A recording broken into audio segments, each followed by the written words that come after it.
In this video, we'll go from this to this using this.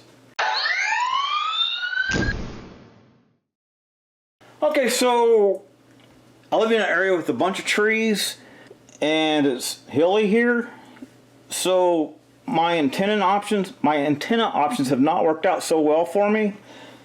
I've used those, well, anything from small bunny ears up to the flat panel type antenna. The flat panel, that's what I'm currently using, and you can see how many channels I get, which is not bad. It's not bad at all. But I wanted to see if I could do a little bit better. So I wanted to give one of these a try. This is a directional antenna. And from what I understand of it, it mounts on a pole, right? And you can turn it 360 degrees so it can point in any direction to help with reception. So I thought I'd give this one a try, see if I can get more stations, or at least get the stations that I get now better. And by the way, one of my problems has been the RF signals generated by 5G cell phone usage. There's a filter you can add, little filter you can add to your coax between the antenna and the amplifier, and that actually helped me a bunch. And that's kind of what got me wanting to try this right here, honestly. If I could improve my reception above and beyond that, that'd be great. So enough of talking, let me go ahead and dig into this thing. Let's assemble it, and I will be putting this in my attic. It can go outdoors. It's indoor outdoor, well, outdoor, but I'm going to put it in the attic to kind of hide it, and also it'll make my installation easier. Oh, that's interesting. I don't think I've seen that before. Designed in the USA. So I guess it's designed, but not manufactured. So I'm going to assemble as much of it as I can here before I take it up into the attic to install it. And of course, as always, there'll be a link in the description to this product if you're interested in purchasing it, as well as a link in the description to the RF filter that I was speaking about earlier. Oh, good. I didn't even think about that. It comes with coax. That's a plus. I'm probably going to use existing coax that I have. However, this will come in handy because I'm probably going to use both antennas. We will see. There's a bracket.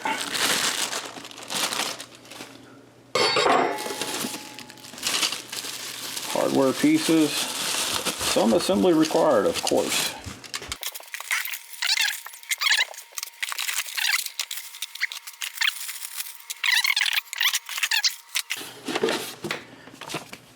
Danger! Yeah, don't mount it to my power lines.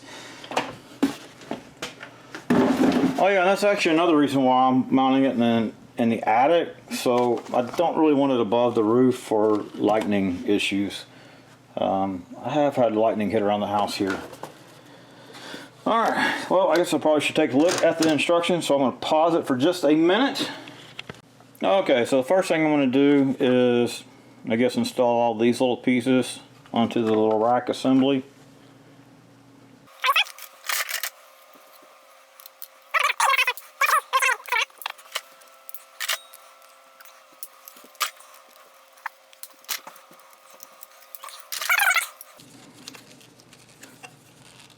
Click.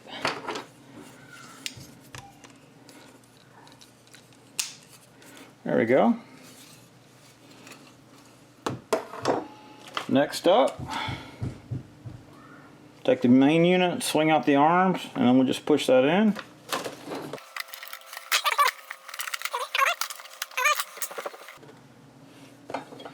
And I'm assuming this just goes in here, maybe.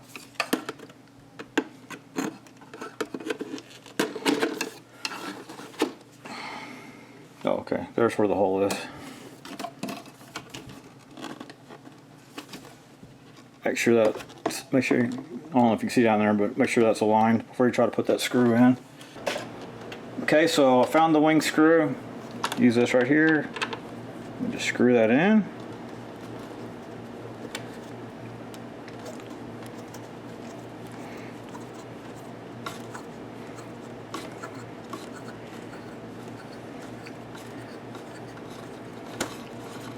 Okay, done. Oops. Okay, next we'll mount the motor to the assembly. And this right here will fit into right here, like so. And then flip it over and put in that winged bolt.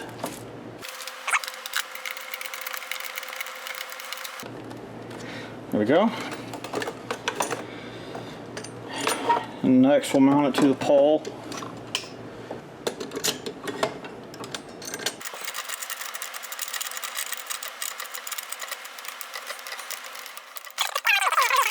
Tighten these down.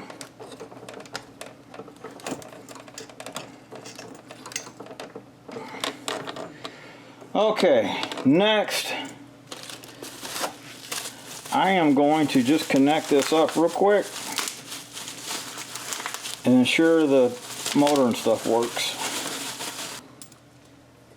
So it gets wired from here to here with the long cable. I have a short one I'm going to use to test it with real quick. So this goes here.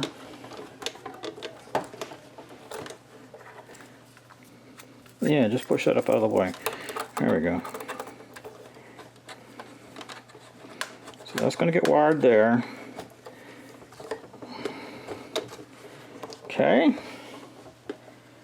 And then next, I'm going to drop the remote on the floor. Then next we're going to wire the coax from here. And the other end of the cable goes into this port here, going to the antenna.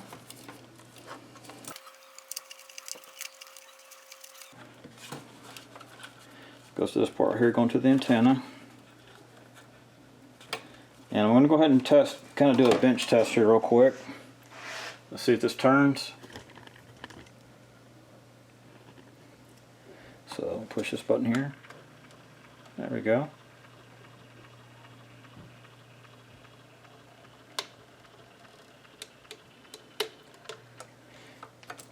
And then let's try it with the remote. So by the way, with the remote, to test a remote, let me turn the light out real quick. To test a remote, of course this one's got an LED on it so you can see it. You point it at your cell phone or a camera, digital camera, and press it, and the camera will see the infrared that your eyes will not see. So if you're ever curious if your remote's working correctly, do that. And now then,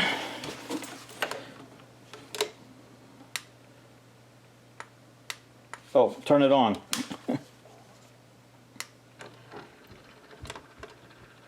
There we go. So that's all working. So next I'm going to go ahead and temporarily throw that bracket on right here, take it up to the attic, let's mount it. Oh, and I'm probably going to disconnect this. I already have cable ran upstairs, up in the attic, so I'll probably use that. We'll see though. Okay, next we're going to go ahead and put this bracket on. Got the little square right there to hold itself on. And I'm just going to finger tighten it for now until I get up in the attic, figure out exactly how I want it. Just so I have to carry less stuff up there.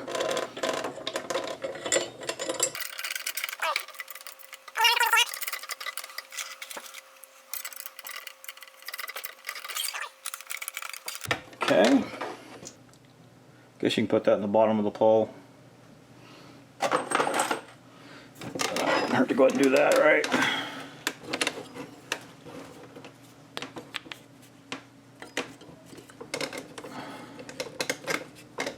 There we go. Alright, now next, I'm definitely going up to the attic. Okay, so there we go. It's mounted down. 10 millimeter bolts for both the mounting bolts and the nuts on this other side of these bolts here. It did not come with washers. I did put washers on there, and I highly recommend that. And of course, there's the connection from the antenna right here. This goes from that to the actual antenna. Okay, not from the antenna. That's the connection from the box. All right, so now I need to power up the box. Plug in and power up the box and test it out. All right, the channels went from 53 to 71 using this antenna versus the flat antenna. Be sure to download an antenna app like Antenna Point or my favorite, DTV antennas, to see what direction to point your antenna to. Of course, your distance depends on the terrain that you have.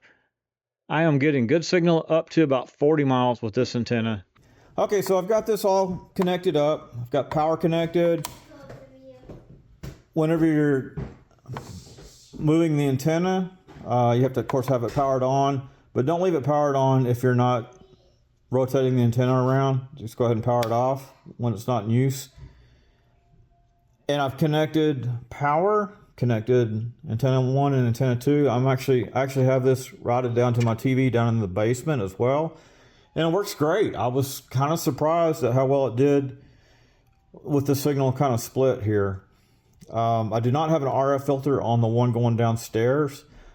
I do need to put one on here because it's not quite as good downstairs as it is upstairs because of the RF filter that I have. That's a separate item. Final thoughts about it. The antenna works great. The only thing that I have to negative or con to say about this would be the fact that you don't know where the antenna is pointing to. It would be nice if they had some way of telling you where it's pointed to. I ended up connecting a camera up in the attic to the antenna so I could see where the antenna's at. I found where at my location, the bulk of the stations that I want to see are all can be all accessed with the antenna pointed at the same direction. There's a few that I can pick up basically pointed in the opposite direction, but I don't need them that much. While it does go in 360, there's a stop at the back of 360, right on the back side of it. There's a stop, and it'll rotate around, and then it comes all the way around, and then it'll stop like right here. So anyway, wherever that stop is, I would put it behind your major stations and not in front of them. Mine currently is kind of like right at the front of where I'll need to point it, and that's kind of a pain because it'll stop like right here and then start spinning around this way and then stop and then spin around this way and stop. I think it would be better if it stopped like right here if my main stations are over here. So anyway, just a little food for thought, something you might want to try.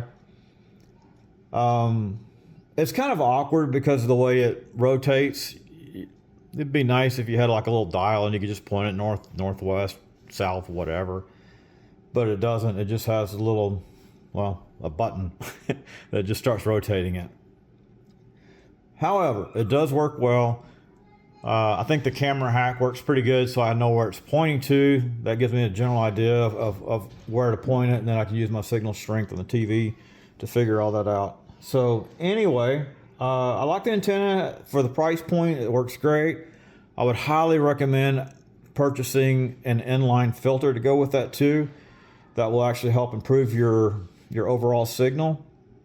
And well, there you go. And of course, as always, there'll be a link down there in the description to it if you would like to purchase one yourself. Thank you for watching. Hope you enjoyed this video. If you did, please select like down there and subscribe to my channel. If you didn't like it, well, subscribe to the channel. Maybe you like the next one. Thank you for watching.